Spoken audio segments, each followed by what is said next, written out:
Daf Yomi, Tractate Sanhedrin, page 13b, top of the page, with the words Ika B'nayu, Yom Tekufa Maschil, Yom Tekufa Goimer, Velo Mesaimi. The Gemara answers also here the difference between them concerns the question of whether the day of the equinox begins the season or whether the day of the equinox concludes the season. But their opinions are not defined.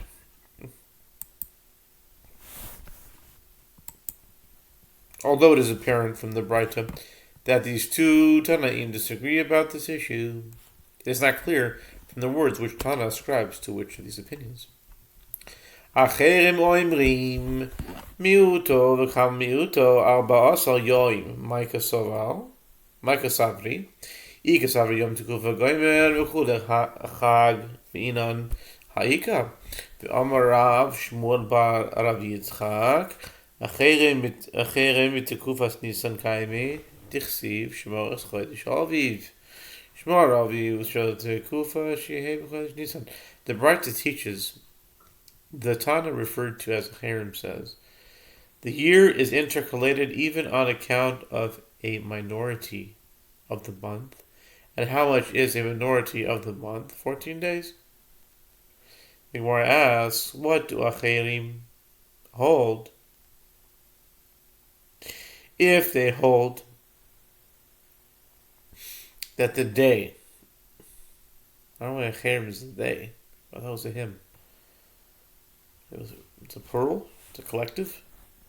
If they hold that the day of the equinox concludes the season, and also that we require all the festivals to take place in the new season, this condition is fulfilled even if the season is lacking 15 days.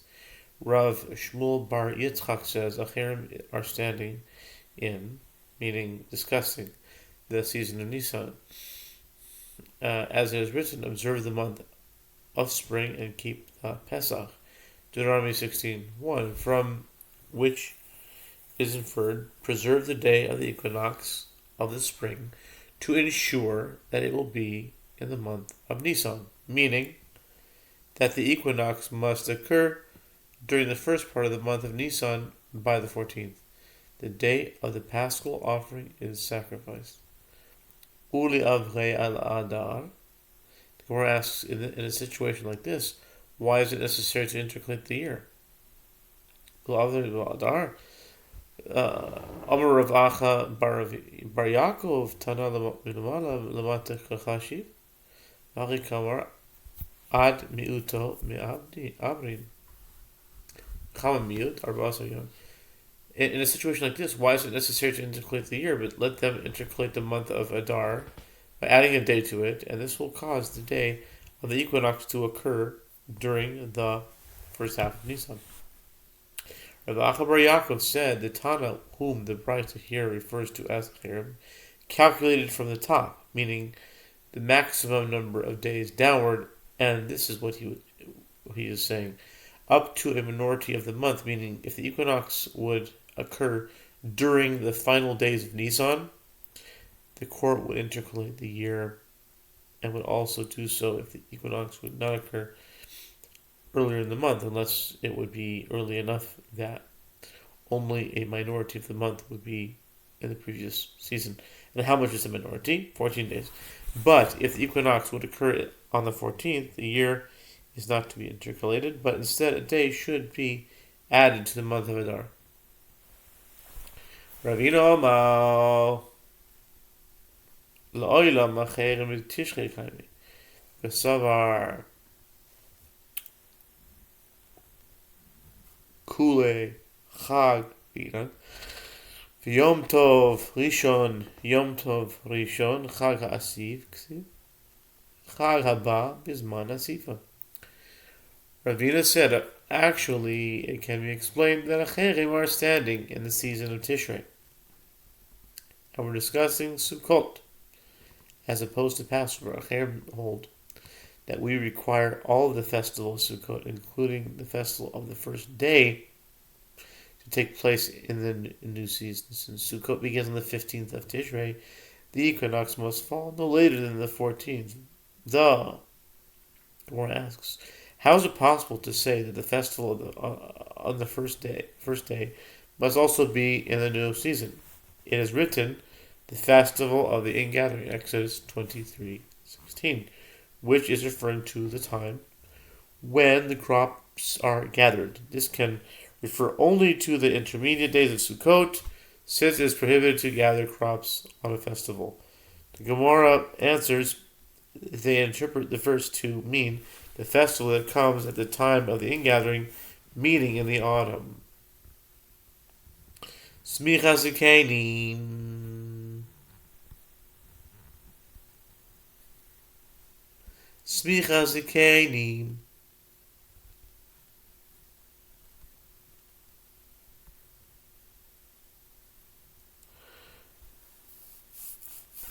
Tana Rabbanan Smicha V'samchu Ziknei Yachal Ziknei Ashuk Talmud Lamer Eida. The Mishnah teaches the laying of hands by the sages is performed by a court of 3 judges, according to Rabbi Shimon, and 5 according to Yehuda. The sages taught in a Braita, the verse states, and the elders of the congregation shall lay their hands on the head of the bull before the Lord. Leviticus 4:15. One might have thought that the verse is referring to any elders in the marketplace, meaning people who are not members of the Sanhedrin. Therefore, the verse states, elders of the congregation, meaning from among the leaders and judges of the people.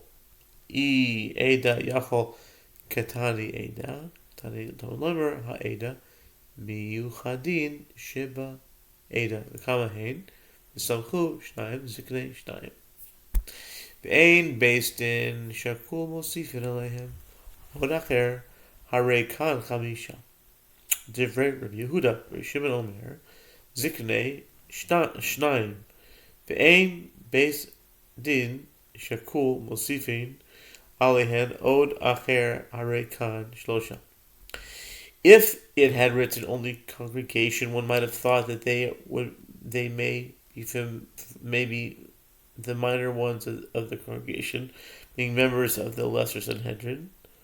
Therefore, the verse states the congregation, which indicates the unique ones of the congregation, meaning that they must be members of the great Sanhedrin. And how many must they be? The verse states shall lay in the plural form, which indicates a minimum of 2 elders in the plural form, indicating another 2. And as a court may not be composed of an even number of judges, they add an additional 1 to them. So there are 5 judges here. This is the statement Rabbi Yehuda. Rabbi Shimon says the verse states elders, indicating 2, and as a court may not be composed of an even number of judges, they add an additional 1 to them, one that they are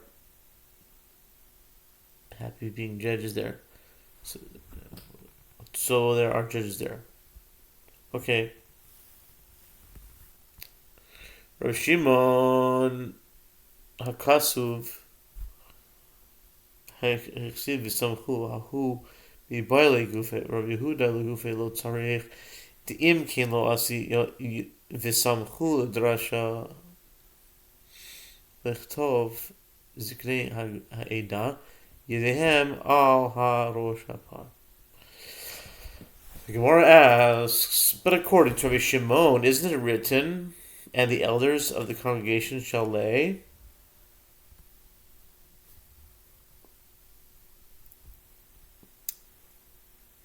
This word should be included in the derivation. The Gemara answers, that would be necessary for the matter itself to indicate that the elders of the congregation must lay their hands on the bull, and therefore it is not part of the phrase from which the number of judges is derived. The Gemara asks, and what does Rabbi Yehuda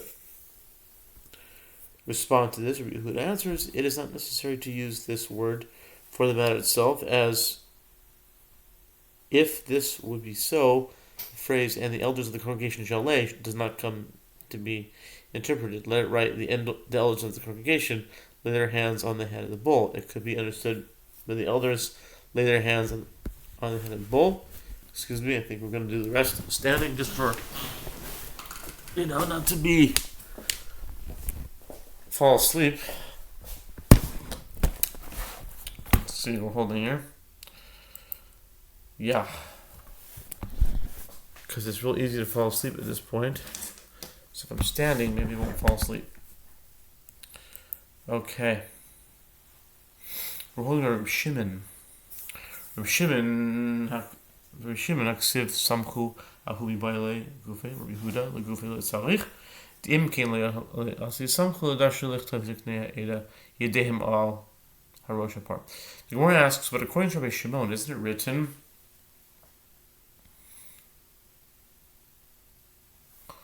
Wait a second.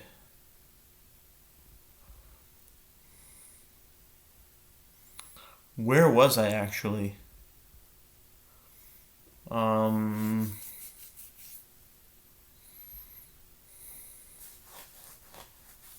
If I had a written congregation, yeah.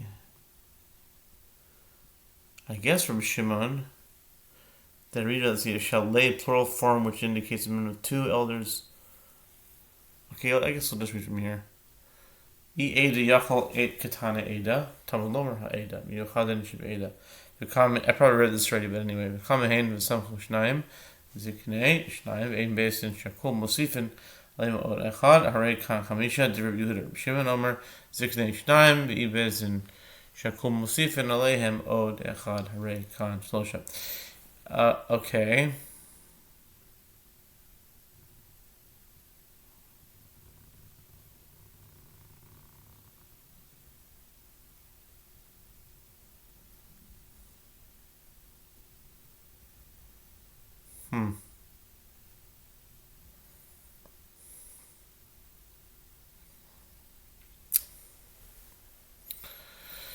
If they had written only congregation, one might have thought that they may be the minor ones of the congregation, meaning members of the lesser Sanhedrin. Therefore, the verse states the congregation, which indicates the unique ones of the congregation, meaning that they must be members of the great Sanhedrin. And how many must that be? The verse states shall lay in the plural form, which indicates a minimum of 2. Elders in plural form indicates 2. And as the court may not be composed of an even number of judges, they add an additional 1. So there are 5 judges here. This is the statement of Yehuda. Reb Shimon says the verse states elders, indicating 2. As the court may not be composed of an even number of judges, they add an additional 1 to them. So there are 3 judges. Reb Shimon haksiv v'samchu homi ba'alei legufei Reb Yehuda legufei letzarach. Im kein lo asi v'samchu l'drasha lichtav ziknei ha'eda yedehem al rosh ha'par. The Gemara asks, but according to Shimon, isn't it written, the elders of the congregation shall lay? This word should be included in the derivation. The Gemara answers, that word is necessary for the matter itself to indicate that the elders of the congregation must lay their hands on the bowl, and therefore it is not part of the phrase from which the number of judges is derived, the Gemara asks. And what does Yehuda respond to this? The Gemara answers, it is not necessary to use this word for the matter itself, as if this would be so. That the phrase, and the elders of the congregation shall lay, does not come to be interpreted right. The elders of the congregation, their hands on the head of the bull, and it could be understood that the elders lay their hands on the head of the bull. Rabbi Shimon Nikasev Hachi Halimina my alai my al the Samach of Yehuda Yomar Rosh Meola Rabbi Shimon lo Kamar Rosh Meola. And what does Rabbi Shimon respond to this claim? The Gemara answers, if it were written so, I would say, what is the meaning of on the head of the bull? It means adjacent to the head of the bull, as the term al often means next to or nearby.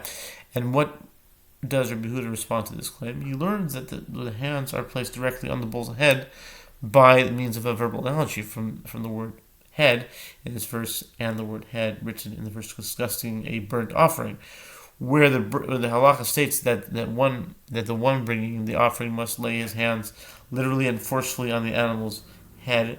And what does Rabbi Shimon respond to that? He does not lean his verbal analogy from the word head in the verse about the elders, and the word head in the verse discussing a burnt offering, as he did not receive the tradition from his teachers. Tana smicha usmicha zakenim mishleisha my smicha zakenim on Rabbi Yochanan misam savi. The sages taught in the Brayta Sefta 10:15 the laying of hands and laying of hands by the sages are performed by three judges. What is the laying of hands and what is the laying of hands of the sages? It is clear that one of these terms is referring to the elders laying their hands on the bull offered for an unwitting communal sin, but what is the meaning of the other expression? Rabbi Yochanan says is referring to the ordination of elders, meaning to appoint sages and grant them the title rabbi. Amar le Abai Rabbi Yosef Bismach Savi b'shloisha min alam ilim m'dichsev v'yismoch es yadav alav yachid tizgei bechad v'chitim Moshe b'mkom shivim bechad kai hachi liboi shivim bechad kashya. Abai said to Abai said to Rav Yosef, from where do we derive that the ordination of elders is performed by three judges? If we say it is from the fact that it is written with regard to Moses when he appointed Joshua and he laid his hands on him and he commanded him. Numbers 27:23. If so, it should be enough for one man to ordain the new sage, as Moses ordained Joshua. And if you would say Moses stood in the place of 71, meaning that no sage in a later generation could fill the place of Moses, and only the great Sanhedrin can fill that role. If so, every ordination should require 71 judges. And the Gemara responds, the matter is difficult, and there is no clear source for this halacha. Okay, Amar le Ravacha b'rei de Rava. Rav Ashi biade mamish samchin le amar le samchin le bishma karule Rebbe v'yahiv le v'shusa lemei dandani kanasos. Rav Acha, the son of Rava, said to Rav Ashi, do they ordain him literally with the hand? Rav Ashi said to him, they ordain him by name and announcing him publicly. He is called Rabbi, and the other Rabbi, and they give him permission to adjudicate cases involving laws of fines. Chad lo samich v'ha amar Yehuda amar Rav beram zachar oso ha'ish latov Yehuda ben Bava v'shemo shel malehu nishtakachu dinei kanasos Yisrael nishkacha Ros Inu Ela. The Gemara asks, and is that so? Is it so that one man alone is not able to ordain a rabbi? But doesn't Rabbi Yehuda say that Rav, indeed, that man will be remembered favorably, and Rabbi Yehuda ben Bava, and in his name, and as had it not been for him, the laws of fines would have been forgotten from the Jewish people. The Gemara challenges the assertion: would the laws of the fines actually have been forgotten? Then they study them so they will not be forgotten. Rather, his intuition was to say that, and that's it.